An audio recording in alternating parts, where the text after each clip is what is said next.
Although they are home to 80% of the world's terrestrial biodiversity, the Earth's forests are being destroyed at an unimaginable rate. According to the World Wide Fund, about 46 to 58 million square miles of forest are lost per year.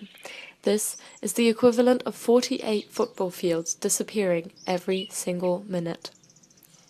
In front of us, we see a mixed forest. It is a habitat for a vast variety of species, ranging from mammals to amphibians to birds and a multitude of plants and fungi. However, our excessive way of life has resulted in the destruction of nature and the endangerment of species. For centuries, the emergence of settlements and the development of roads, motorways, and railways have led to the fragmentation of plant and animal habitats. Here we see the construction of a motorway straight through a forest habitat. Like a wall, it has divided the forest into so-called patches, labeled Patch 1 and Patch 2. Animals living in Patch 1 are now unable to move into Patch 2, and vice versa.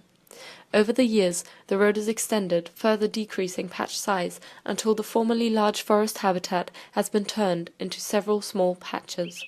This leads to the separation of animal populations, the loss of genetic variability, and to a complete shift in species relationships.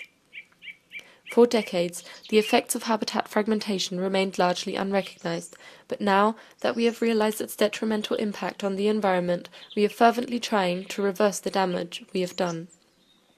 One way of doing this is through the construction of so-called corridors.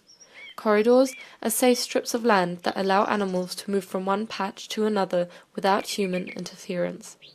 An example for a special kind of corridor is a wildlife crossing, or overpass.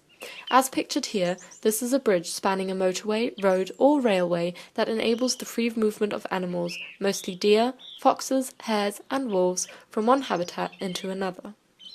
Wildlife crossings are currently being built in Europe, North America, and Australia to ensure the safe movement of animal populations from one habitat into another. For centuries, our freedom of movement has been so important to us that we have been blind towards the fact that our roads and railways are massive concrete walls cutting through the landscape, dividing habitats and populations of animals and plants.